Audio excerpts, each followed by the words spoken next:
Kita lanjutkan konsep teoritis tentang gangguan makan, obesitas, dan juga gangguan tidur.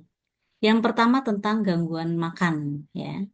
Gangguan makan ini adalah kondisi psikologis yang ditandai oleh pola makan yang tidak sehat dan perilaku terkait makanan yang dapat berdampak negatif pada kesehatan fisik dan mental. Mungkin kalau yang seumuran saya mungkin masih ingat zaman dulu ada namanya Lady Di atau Princess Diana. Itu dulu pernah mengalami satu apa ya, penyakit namanya bulimia. Jadi dia selalu memuntahkan makanannya ketika dia selesai makan. Supaya apa? Salah satunya untuk menjaga agar tubuhnya tetap kurus, ya.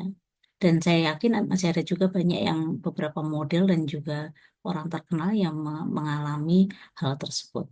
Nah, teori-teori yang ada dalam penyakit ini yang pertama adalah teori psikoanalitik yang menganggap bahwa gangguan gangguan makan sebagai manifestasi dari konflik emosional yang tidak disadari. Jadi itu tanpa sadar ya. Misalnya apa? Misalnya individu itu sebagai mungkin menggunakan kontrol makanan untuk mengatasi kecemasan atau masalah identitas seperti contoh tadi. Kemudian dalam konteks ini, perilaku makanan mereka dapat berfungsi sebagai simbol dari masalah yang lebih dalam. Jadi tadi yang disebut dengan bulimia itu salah satu eh, tentang perilaku yang tidak sehat yang berhubungan dengan kecemasan, cemas, takut, gemuk, ya, takut obesitas. Kemudian ada juga teori kognitif perilaku. Individu dengan gangguan makan mungkin memiliki keyakinan yang tidak realistis tentang tubuh mereka, makanan, dan juga nilai diri. Jadi, dalam teori ini, ya, individu dengan gangguan makan seperti ini memiliki keyakinan yang tidak realistis tentang tubuh mereka, tentang makanan mereka, dan juga nilai diri mereka. CBT atau Cognitive Behavior Therapy biasanya berfokus pada mengubah pola pikir maladaptif dan perilaku yang berkontribusi pada gangguan makan. Kemudian yang berikutnya ada teori biopsikososial. Pendekatan ini mengakui atau bahwa gangguan makan dipengaruhi oleh interaksi antara faktor biologis, psikologis, dan juga sosial. Contohnya faktor genetik ya, pengalaman hidup, kemudian mungkin tekanan sosial dan juga norma budaya yang dapat berkontribusi pada perkembangan gangguan makan ya, gangguan makan tersebut.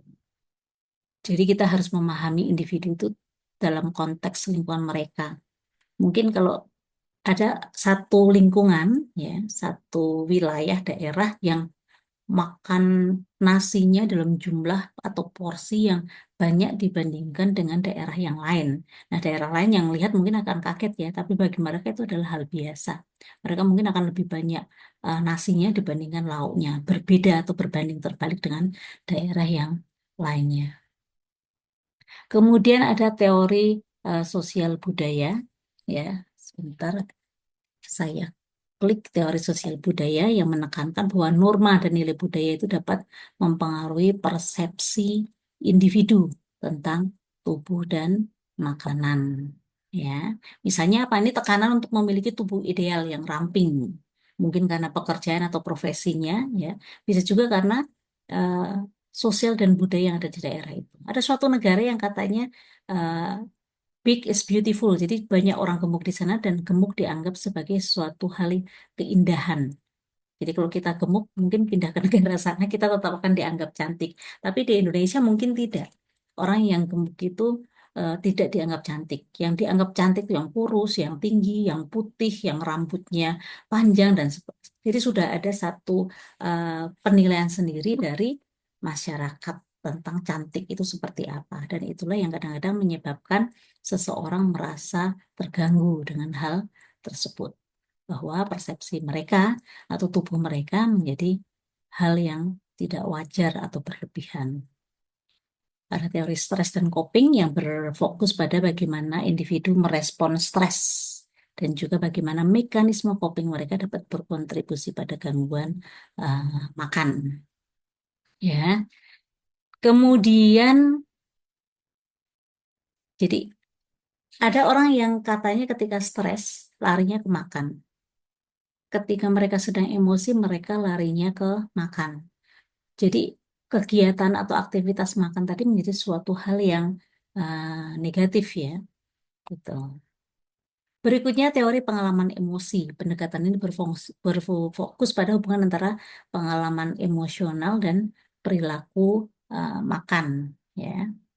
Kemudian, ini biasanya individu mengalami kesulitan dalam mengidentifikasi atau mengekspresikan emosi, sehingga cenderung menggunakan makanan itu sebagai cara untuk mengatasi perasaan tersebut, ya. Jangan salah nih, ini banyak sekali terjadi.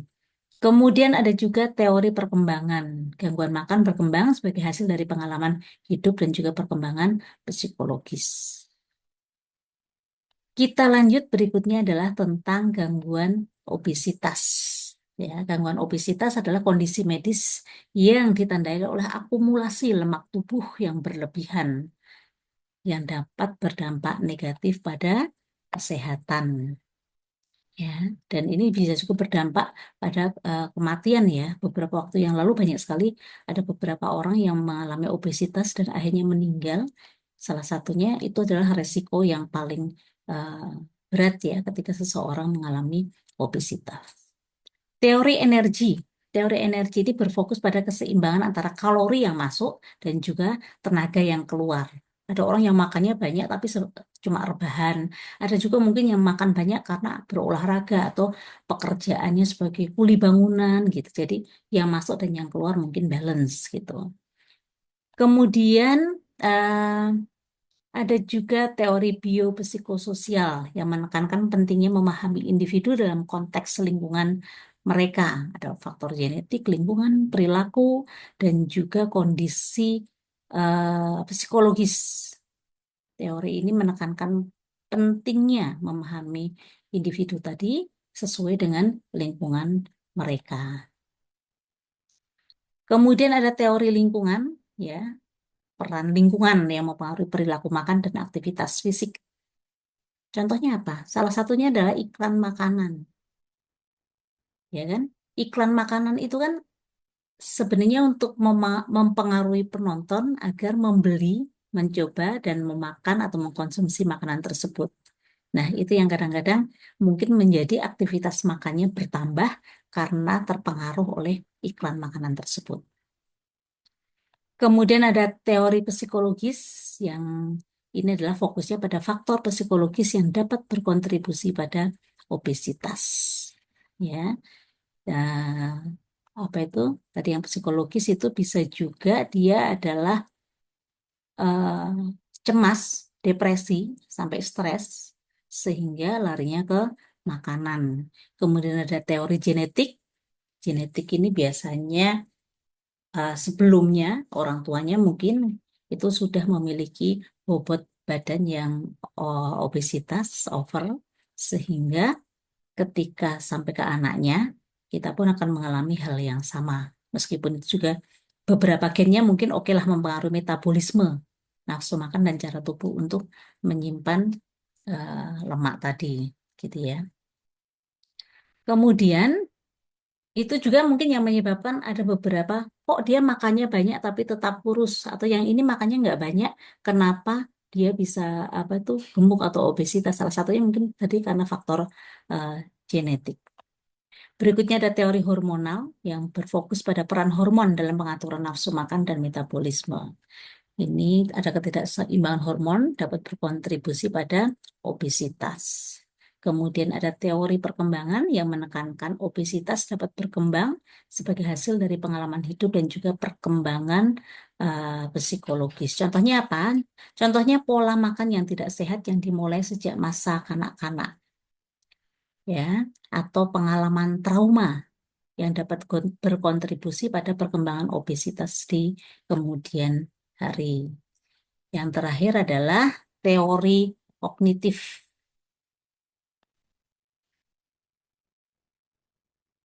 Teori kognitif. Teori kognitif itu pendekatannya menekankan pada pola pikir atau keyakinan individu dalam perilaku makan. Contohnya bagaimana? Contohnya misalnya seseorang atau individu itu memiliki pandangan negatif tentang tubuh mereka, ya.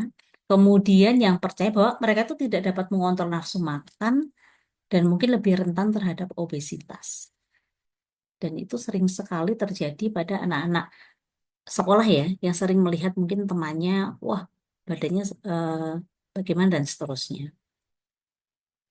Kemudian ada gangguan tidur. Kita lanjut dengan gangguan tidur. Ini sebenarnya saya juga mengalami gangguan tidur. Saya insomnia sejak masih SMA ya. Saya tapi nggak merasa bahwa ini adalah suatu hal yang mengganggu karena pada saat saya tidak bisa tidur, saya tetap bisa melakukan aktivitas yang positif gitu. Jadi belum sampai mengganggu gitu. Tapi yang jelas itu tetap tidak bagus karena pasti akan mengganggu kesehatan.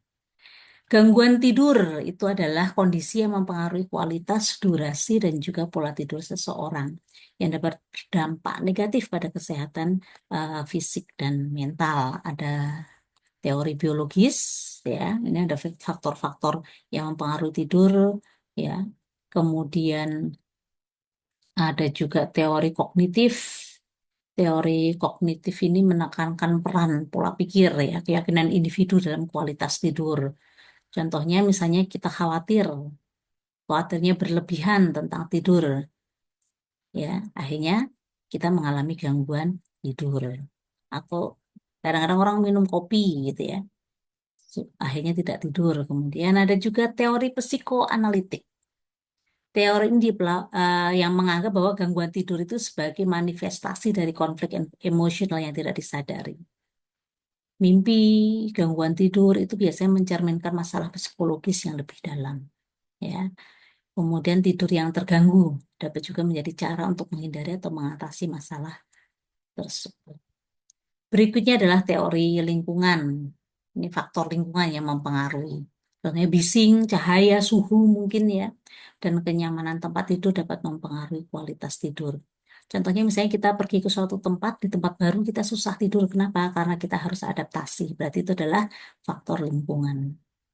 Berikutnya teori stres dan coping, ya, bagaimana kita uh, mengalami stres, kemudian bagaimana mekanisme untuk sembuh yang dapat mempengaruhi tidur kita menjadi lebih baik. Berikutnya ada teori perkembangan. Teori ini menekankan gangguan tidur bahwa dapat berkembang hasil dari pengalaman hidup dan juga perkembangan psikologis ya. Contohnya misalnya dalam hidup kita ada kehilangan, pernikahan yang gagal, baru kehilangan pekerjaan atau ada masalah apa, itu bisa juga mempengaruhi pola tidur kita. Berikutnya ada teori behavior.